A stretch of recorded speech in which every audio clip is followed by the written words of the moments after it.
Welcome to This Explainer. Today, we're going to decode something that literally keeps countless pre-retirees up at night, and that is the overwhelming alphabet soup of retirement healthcare. If you've ever looked at your future medical coverage and felt like you were reading a completely foreign language, well, you're in exactly the right place.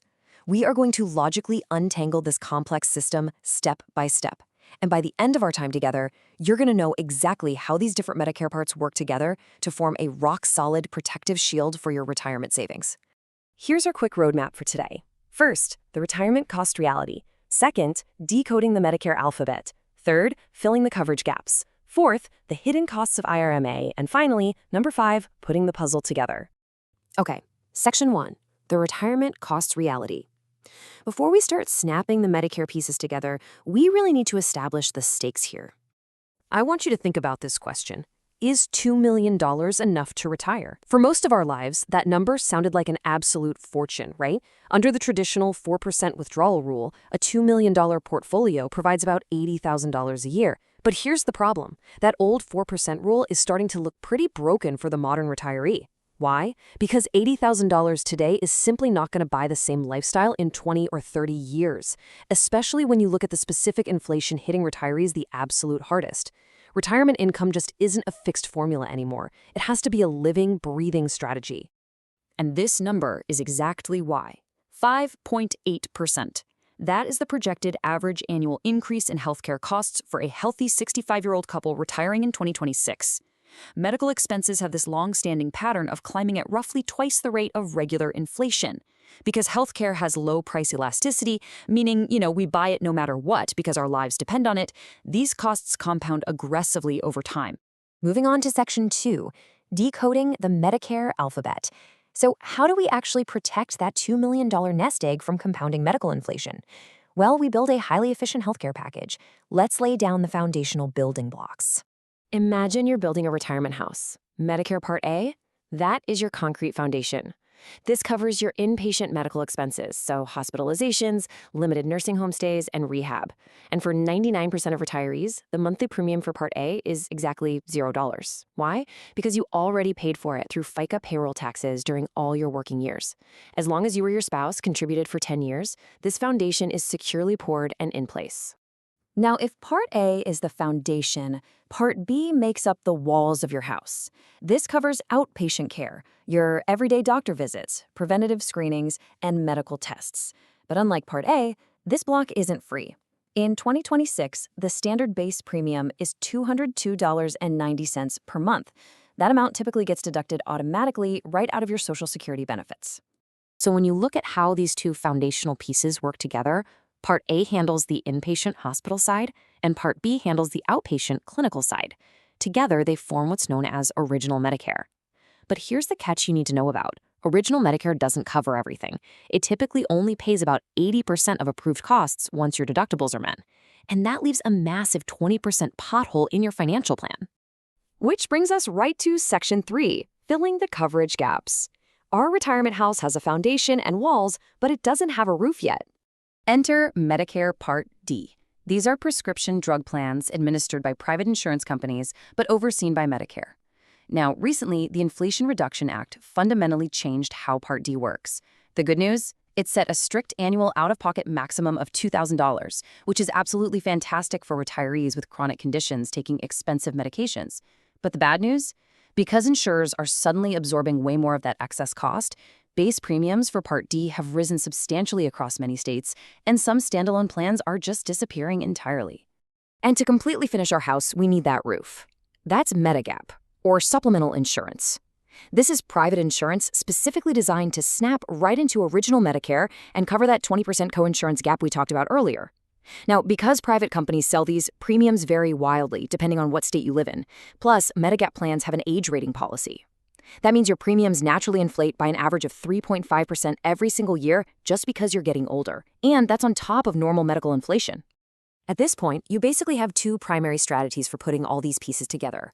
Route 1 is the modular path. You take Original Medicare Parts A and B, snap on a Part D plan for drugs, and cap it off with a Medigap policy. You'll pay higher monthly premiums up front, sure, but your out-of-pocket surprise costs are very, very low. Route 2 is the all-in-one path, Medicare Advantage, sometimes known as Part C. This replaces original Medicare entirely with a private insurance alternative that usually bundles your A, B, and D coverage into a single plan. Ultimately, the choice between these two routes defines your entire retirement healthcare experience. All right, let's look at Section 4, the hidden costs of IRMA. Just when you think you've got the pieces figured out, the math gets trickier. If you've been a diligent saver and built a solid retirement income, you might be walking right into an invisible trap. This trap is called IRMAA, which stands for the Income-Related Monthly Adjustment Amount. Basically, the more income you show in retirement, the more you are going to pay for Medicare Parts B and D. For a married couple in 2026, if your modified adjusted gross income, or MAGI, is under $218,000, you just pay the standard premiums. But the literal moment you cross into that next bracket, you get hit with surcharges for both Part B and Part D. And as you can see, those surcharges escalate incredibly fast as your income climbs. Now, here's the really crucial point. IMAA does not work like normal tax brackets, where you only pay the higher rate on the money over the line. No. IMAA is a literal tax cliff. Earning just one single dollar over a threshold triggers the full surcharge for the entire year. It's a completely binary switch, and it can severely penalize you if you, say, take a slightly larger IRA withdrawal or do a Roth conversion without careful planning. To put that cliff into perspective for you, crossing that very first threshold by a single dollar costs a couple an extra $2,296.80 for the year. If you analyze that cost across the $56,000 span of that income bracket, it essentially creates a hidden 4.1% marginal tax rate on your retirement income. When you stack that on top of federal and state taxes, your true marginal tax rate can be shockingly high. Let's wrap it up with Section 5, putting the puzzle together.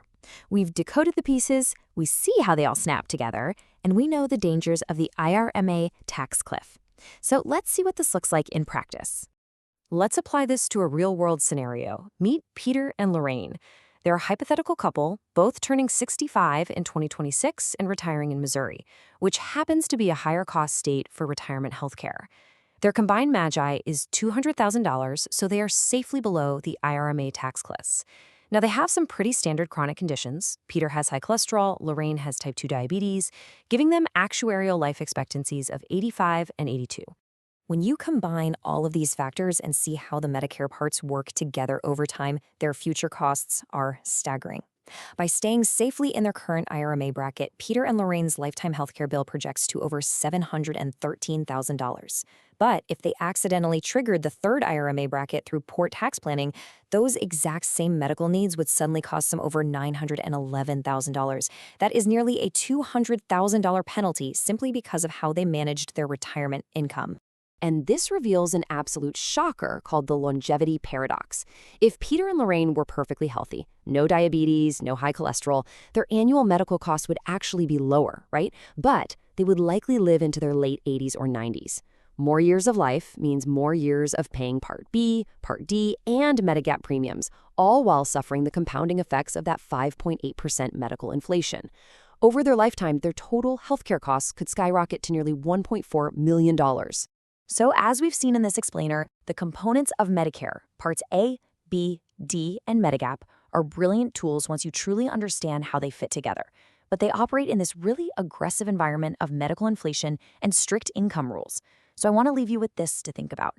Knowing what you know now about the IRMA tax cliffs, the rising costs of Part D, and the wild longevity paradox, how is your current retirement income strategy going to hold up? It's time to bring these expenses out of the abstract and structure a plan that puts you in control.